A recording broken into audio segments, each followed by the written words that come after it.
We didn't want any kind of an Inspector Raj, miscommunications, misadvertisements where it is deceptive.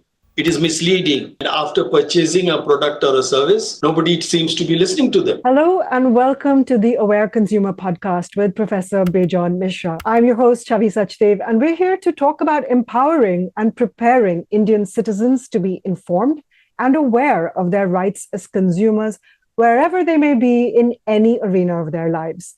Our goal on this podcast is to present credible information so they know what to do when things go wrong and how to even get redressal. First, though, let me introduce Professor Bejon Misra. Some of you may already know him from the Aware Consumer magazine and the website he founded called Jago Grahak Jago. Professor Misra, who is this podcast for? Who is a consumer? Millions of helpless persons who have paid in full the product or the service. And after purchasing a product or a service, nobody seems to be listening to them. Whereas the whole world is working out of the customer's money or the taxpayer's money. The people who are not heard, we want to hear them out. You've been a strong advocate for consumer rights for a very long time, decades, in fact. How did you get started on this journey? Why did you think it was important to educate consumers and then help them? 4 decades. Oh, wow. 1980. It all started from a city called Jamshedpur in India. It started because we had huge monopolies those days and there were no choice to the consumer. We had to wait for 8 years to get a telephone connection and almost 10 years to get a two-wheeler. And after paying the full amount, we had to wait for such a long time. So there was nothing called competition. There was nothing called choice. So that is when we started looking around and we saw that in other countries, the consumers are empowered with choice. Whereas in India, we didn't have that privilege. So that is when we all decided that India also needs to learn from the world around and bring in competition, which I always said is the best friend of the consumer. Fair enough. So from the 80s, when there were no choices, to now, where there is a plethora, people are so spoiled for choice, it's hard to even make a decision. What are the most frequent complaints you receive from customers? Are there any particular industries that have more cases of malpractice or even consumers just being disappointed with quality, not getting what they've paid for? You see, we were able to bring a change in India from the early 90s, when the reforms started taking place, especially in sectors like telecom, banking, insurance, and of course, white good products and many other areas. India allowed investors to come in the private sector to compete with the government.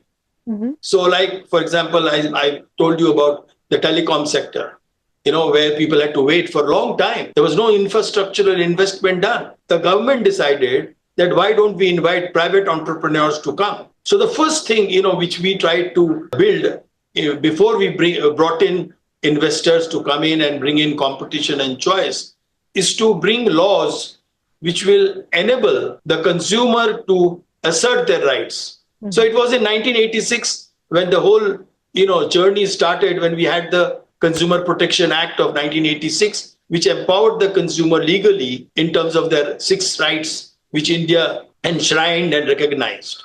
And then we said, to people who were the policymakers and the lawmakers at that point of time, that we don't want to send anybody to jail or we don't want to punish anybody through fines. In fact, उन्होंने हमारे hearing day के दिन उन्होंने हमें हमारा case जिताया. We only want that if a consumer is cheated and if there is a damage caused because of that unfair trade practice, then they should be compensated. They should get that money, which they've already paid.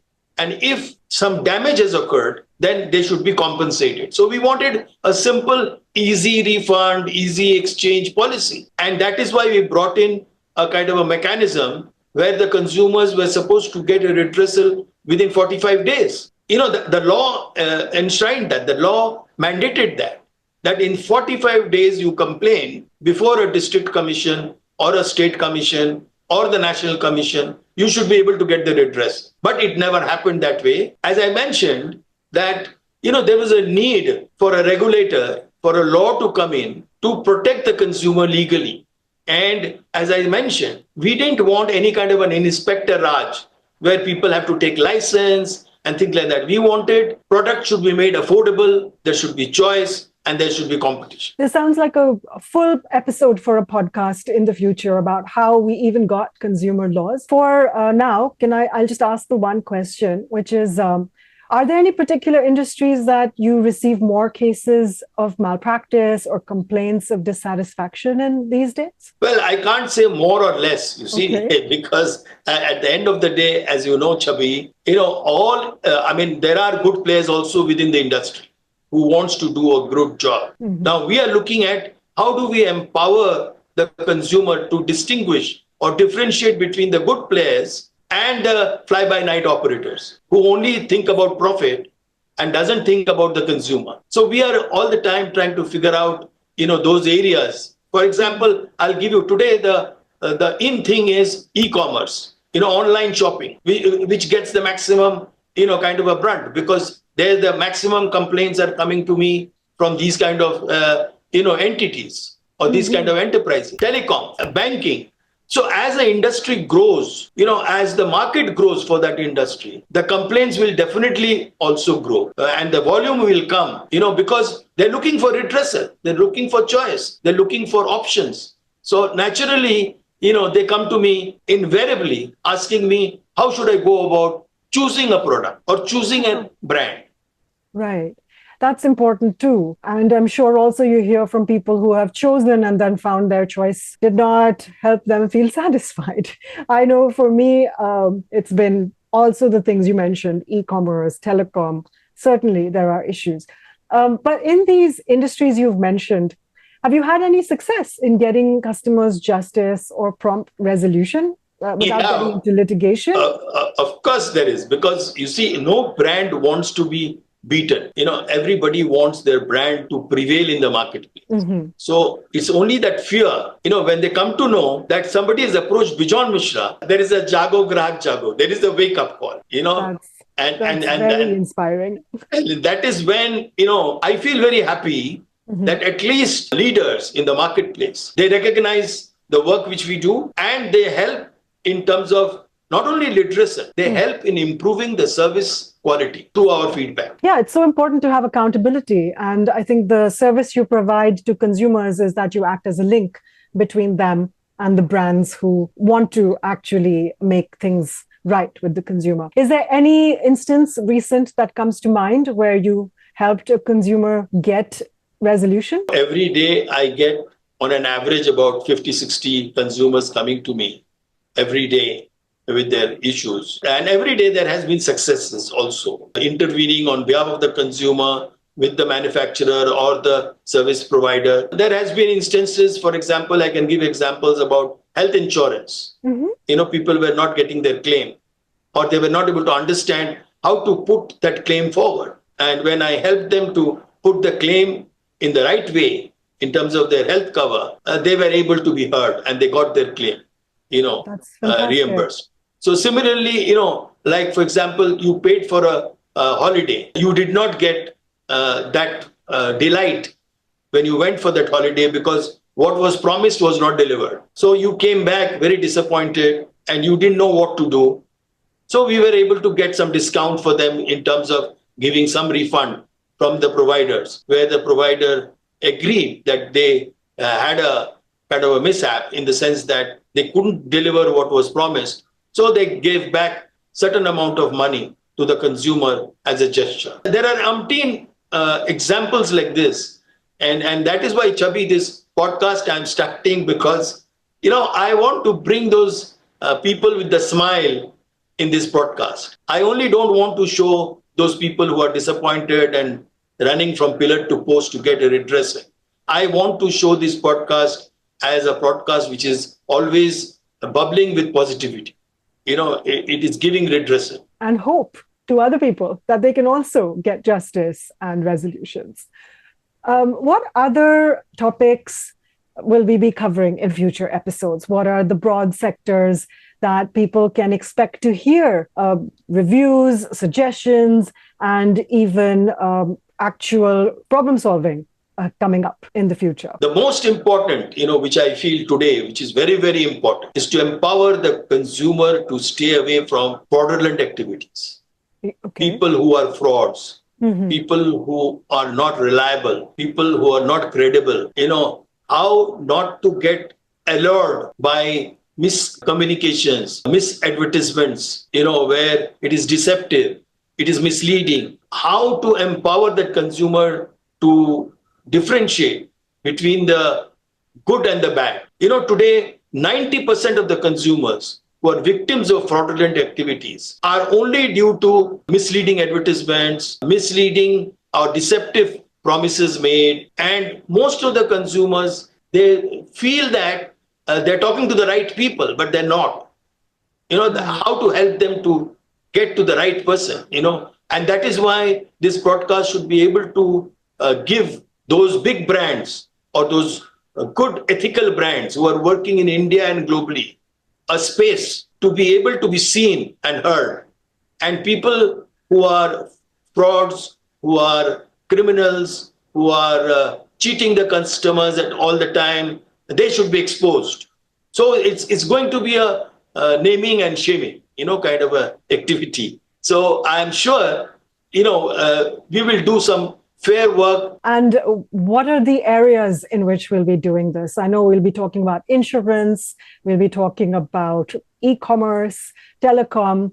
What else can listeners expect their questions and doubts cleared up in? You see, I'm looking at anybody who is genuinely paid money and has purchased a product or a service must get the best quality product available in the supply chain. Not only get the best, if something has gone wrong, many times it happens unintentionally. We have to ensure that the person gets that value back. So he shouldn't feel that I feel I'm cheated. Right. But at the same time, I also want to make sure that we don't encourage non-genuine claims made by consumers who are trying to also cheat the provider. So we definitely do not want that this podcast should only be a kind of a shield to those people. No. This broadcast should only look at genuine customers who are honest, who are committed. And of course, there are ways and means to recognize that. As we move on, I will let you know out of my 4 decades of experience, how to recognize a fraudulent customer and a genuine customer. As I wanted to tell you, in clear terms, we would look into areas like railways, transport, airlines, hospitals. Pharmacy is behaving in terms of giving you the products right in a rightful manner. We will look at also issues concerning your essentials like packaged food, your edible oil. Are you getting the right quality? We will also talk about areas like your shopping online, how safe it is. We'll talk about direct selling. So how do you recognize a good direct seller and a fraudulent direct seller? So we were going to talk about all those formats of supply chain which is available in India legally to be seen are working in the interest of the consumer. So any area, as I said, like telecom, banking, insurance, health insurance, motor vehicle insurance, there are so many kinds of insurances. Yeah. So we're going to cover all these areas as we move on. So something for everyone, basically. Everybody who has ever bought anything can listen to every single episode of this podcast and learn something useful. Not only that, they can come to us. If supposing they want to hear something about a particular subject or a particular episode, they want to tell us. We would like to invite them to tell us that so that we can do research at the background and give them the right answer, give them the right technical, sound, legally tenable answers. I'm really looking forward to getting into this because I'm a passionate advocate for accountability and transparency in every arena of my life. So stories like the ones we're going to share and receive, as well as the problems we're going to solve, I think are going to be really important. Professor Misra, how can people reach us if they want to be on the podcast and they want to have their concerns and issues addressed live on this forum? Very simple. You have to just Google Bejon Misra. You can get all my contact details. But however, we have a dedicated, kind of a email ID for people who are watching this show. And you can come to us through podcast@theawareconsumer.in. So you can always reach out to us on that email. And if your suggestion, questions, or your thoughts are really good. We would definitely like to share it with all the viewers in the coming episodes. Yes. So just email us podcast@theawareconsumer.in. If your question is pertinent to a very large audience, we'll be in touch with you, and we'd love to get your voice or you personally on the show in future episodes. Thank you for joining us, Professor Misra, and thank you all who are watching this at home or in your cars or offices or while you're shopping online, wherever you are, for being with us. I'm Chavi Sachdev, and we'll take your leave until next time. Thank you. Thank you. Thank you very much.